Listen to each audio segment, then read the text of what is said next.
Okay, it is about 5:15 in the morning and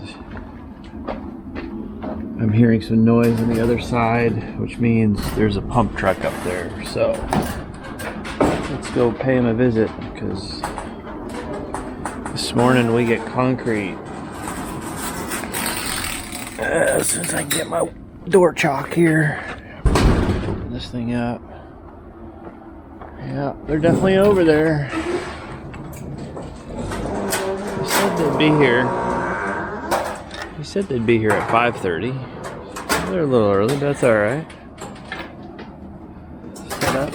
You know, gotta get it set up. Let's go see what they're up to. I can't see a darn thing.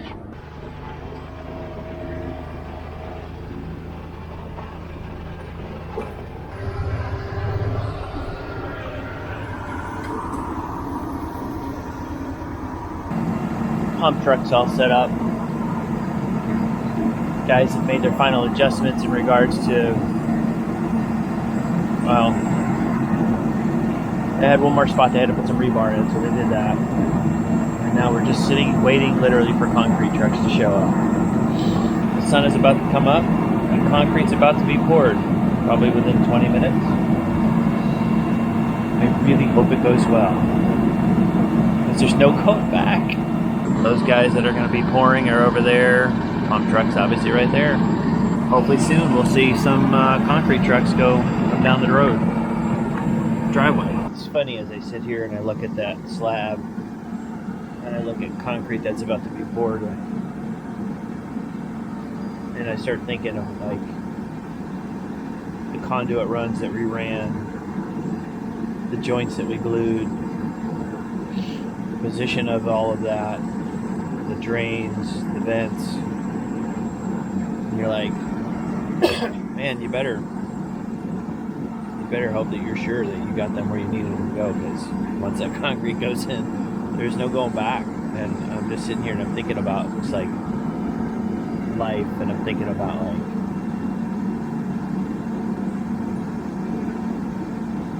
you know, your walk with the Lord, and like, are you confident that what you believe will hold up when times are testing you? And I think just thinking about eternity, probably because my father-in-law's on the other side suffering through Parkinson's. Sorry for the noise, but the pump truck's going. Can't do anything about it. But thinking about my father-in-law, just like, obviously watching him decline and just knowing that he doesn't have much longer on the earth. Nobody knows how long I have on the earth, or nobody knows how long they have on the earth. But, you know, are you confident that when you pass from this life into the next one that you'll have an eternity? You're going to have an eternity, that's for sure. But the question is, where are you going to spend that? Are you going to spend that separated from the Lord? Or are you going to spend that with the Lord? I know some of you are thinking, wow, that's a far stretch to go from concrete to eternity, but at the end of the day, it's still permanent. Now, I get it. You can always come back and jackhammer up concrete, but who wants to do that? It's still no fun. Which is why you should give more thought to your eternity than as opposed to your concrete, because your eternity is permanent. So where will you spend it? So, I don't know. Those are just my thoughts as I sit here thinking about concrete, permanency, things that will last forever, although concrete won't last forever. I get that, but you and I will spend eternity somewhere.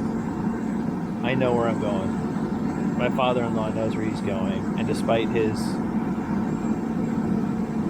it's very hard to have a conversation with him now. He's kind of all over the place, his thought process, and it doesn't necessarily really make sense. But the other night he was praying over a meal, and I've never heard him pray this before, especially not lately since he's had Parkinson's. But he prayed one of the sweetest prayers, and he literally just said, Lord, I give it all over to you. Like, there's nothing that I can do about this. I can't change it, but if you want to change it, that'd be great. But even if you don't, I'm good with that. And I think you can only say that if you're confident in your relationship with the Lord, you're confident and what the Word tells you, and just your experiences going through life with the Holy Spirit leading you and showing you what to do next. And I don't know, just thinking about those things and just thinking about my father-in-law and the life that he's lived and how now it comes to the end. And yet he's still confident of this one thing, even in a mind that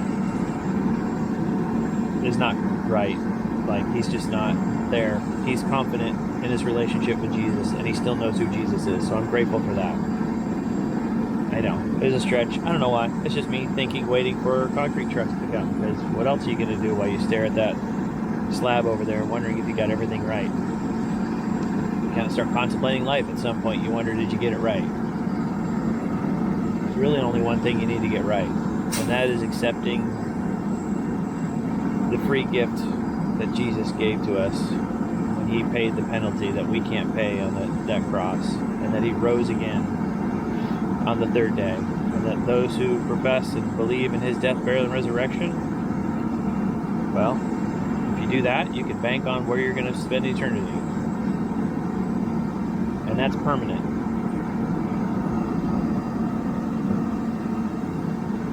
Those are my musings as the sun rises. There it comes. First truck of the day. I wonder how many trucks it'll take.